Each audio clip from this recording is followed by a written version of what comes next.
देखिए, जब भी म्यूचुअल फंड के अंदर इन्वेस्टमेंट करने की बात आती है तो लोग अक्सर कंफ्यूज हो जाते हैं कि कितने तरह की फंड म्यूचुअल फंड के अंदर होती है।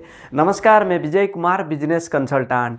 देखिए, सबसे पहले देखते हैं कितने तरह की फंड म्यूचुअल फंड के अंदर होती है। परंतु वीडियो में आगे बढ़ने से पहले आप चैनल को सब्सक्राइब कर दीजिए। अगर आपको पसंद आए तो लाइक और शेयर जरूर करें। देखिए, सबसे पहले आता है equity mutual fund. Equity mutual fund जो कि स्टॉक मार्केट के अंदर इन्वेस्ट करते हैं, यानी अलग अलग स्टॉक होता है जहां पे आपका पैसा निवेश होता है। इसीलिए देखिए, इक्विटी म्यूचुअल फंड के अंदर रिस्क और रिटर्न भी ज़्यादा होता है। क्योंकि देखिए, जब आप इक्विटी म्यूचुअल फंड के अंदर पैसा इन्वेस्ट करते हैं तो आपका मैक्सिमम पैसे को शेयर मार्केट के अंदर इन्वेस्ट किया जाता है, यानी किसी भी कंपनी का शेयर के अंदर आपका पैसा निवेश होता है।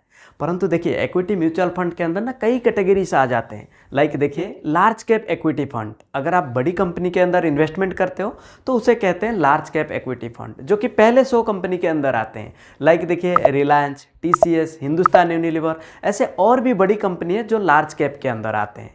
दूसरा देखिए, मिड कैप इक्विटी फंड, जो कि 101 से लेके 250 के बीच में जो कंपनीज होते हैं ना, वो हो जाता है मिड कैप कंपनीज। और तीसरा होता है स्मॉल कैप इक्विटी फंड। अगर आप छोटे कंपनी के अंदर निवेश करते हो, यानी 251 से लेके आगे जो कंपनीज होते हैं, छोटे कंपनी के अंदर जब आप निवेश करते हो तो उसे कहते हैं स्मॉल कैप इक्विटी फंड। और चौथा देखिए, सेक्टरल फंड। सेक्टरल फंड यानी अलग अलग सेक्टर होता है। लाइक देखिए, बैंकिंग सेक्टर। बैंकिंग सेक्टर के अंदर देखिए SBI bank, HDFC bank, ICICI bank, ऐसे और भी बैंक्स होते हैं। अब देखिए, म्यूचुअल फंड के अंदर जो फंड मैनेजर बैठा है, अगर वो फंड मैनेजर सिर्फ इन बैंक्स की शेयर का रखता है तो फिर ये हो जाता है बैंकिंग सेक्टरल फंड। यानी ऐसे और अलग अलग सेक्टर होता है, जैसे कि इंफ्रास्ट्रक्चर, फार्मास्यूटिकल, इंफॉर्मेशन टेक्नोलॉजी। यानी देखिए, जो फंड मैनेजर है ना, वो एक पर्टिकुलर सेक्टर के अंदर इन्वेस्टमेंट करता है। और पांचवा देखिए, थेमाटिक फंड। थेमाटिक फंड जो कि स्पेसिफिक थीम के ऊपर निवेश करता है, जैसे कि make in India, digital India जैसे थीम के ऊपर निवेश करता है। देखिए, सेक्टरल फंड और थेमाटिक फंड के बीच में अगर आप डिफरेंस देखोगे ना, सेक्टरल फंड क्या होता है, एक पर्टिकुलर सेक्टर के अंदर निवेश करता है। परंतु थेमाटिक फंड देखिए, फॉर एग्जांपल बैंकिंग। बैंकिंग ये एक सेक्टर हो गया, यानी सिर्फ बैंक में निवेश होता है। परंतु अगर हम फाइनेंशियल सर्विसेज बोलेंगे तो उसके अंदर बैंक एक पार्ट हो गया, फिनटेक एक पार्ट हो गया, NBFC एक पार्ट हो गया, पेमेंट गेटवे एक पार्ट हो गया। यानी देखिए, थेमाटिक फंड जो है ना, ये लार्जर होता है, यानी इसके अंदर आप डाइवर्सिफिकेशन कर सकते हैं। और इसके बाद देखिए, इंटरनेशनल फंड।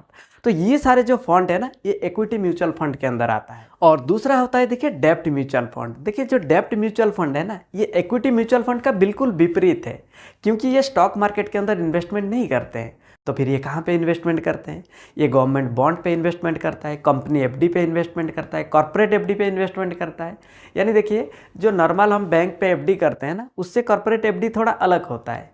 क्योंकि देखिए, अगर किसी कंपनी को मान के चलिए फंड रेज करना है तो उनके पास 2 ऑप्शन होता है। पहला ऑप्शन क्या है? वो बैंक के पास जाएंगे, लोन लेंगे, उनको इंटरेस्ट देंगे। और दूसरा, डायरेक्ट कस्टमर के पास जाके फंड रेज कर सकते हैं। अब कस्टमर जब कंपनी को पैसा देती है तो कंपनी बदले में उनको इंटरेस्ट देता है, तो इसे कहते हैं कॉर्पोरेट FD। देखिए, नॉर्मल जो बैंक FD होता है ना, उसमें हमें कितना इंटरेस्ट मिलता है? 6-7% इंटरेस्ट मिलता है।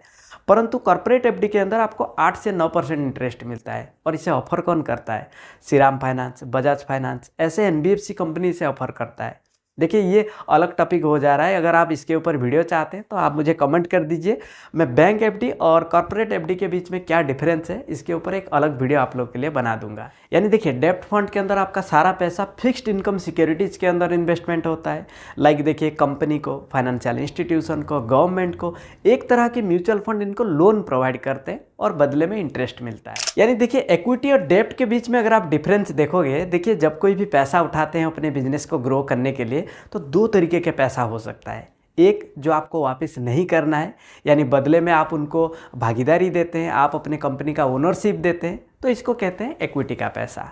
और दूसरा होता है डेब्ट। डेब्ट यानी लोन। जब आप लोन पे पैसा उठाते हैं तो फिर आपको ब्याज चुकाना होता है, आपको इंटरेस्ट देना होता है, और एक सर्टेन पीरियड के बाद आप वो पैसा भी रिटर्न करते हैं, वापस करते हैं। और तीसरा देखिए, हाइब्रिड फंड। हाइब्रिड फंड जो कि इन दोनों का कॉम्बिनेशन है, यानी डेब्ट और इक्विटी तो है ही, और इसमें एक से ज़्यादा एसेट क्लास भी होता है। गोल्ड, रियल इस्टेट, ऐसे और भी एसेट क्लास हो सकता है जो सेबी परमिशन दे देता हो। और फाइनली देखिए, अगर आप हाई रिस्क लेना चाहते हैं और लॉन्ग टर्म के लिए आप इन्वेस्टमेंट करना चाहते हैं तो फिर आप इक्विटी फंड को चूज कर सकते हैं।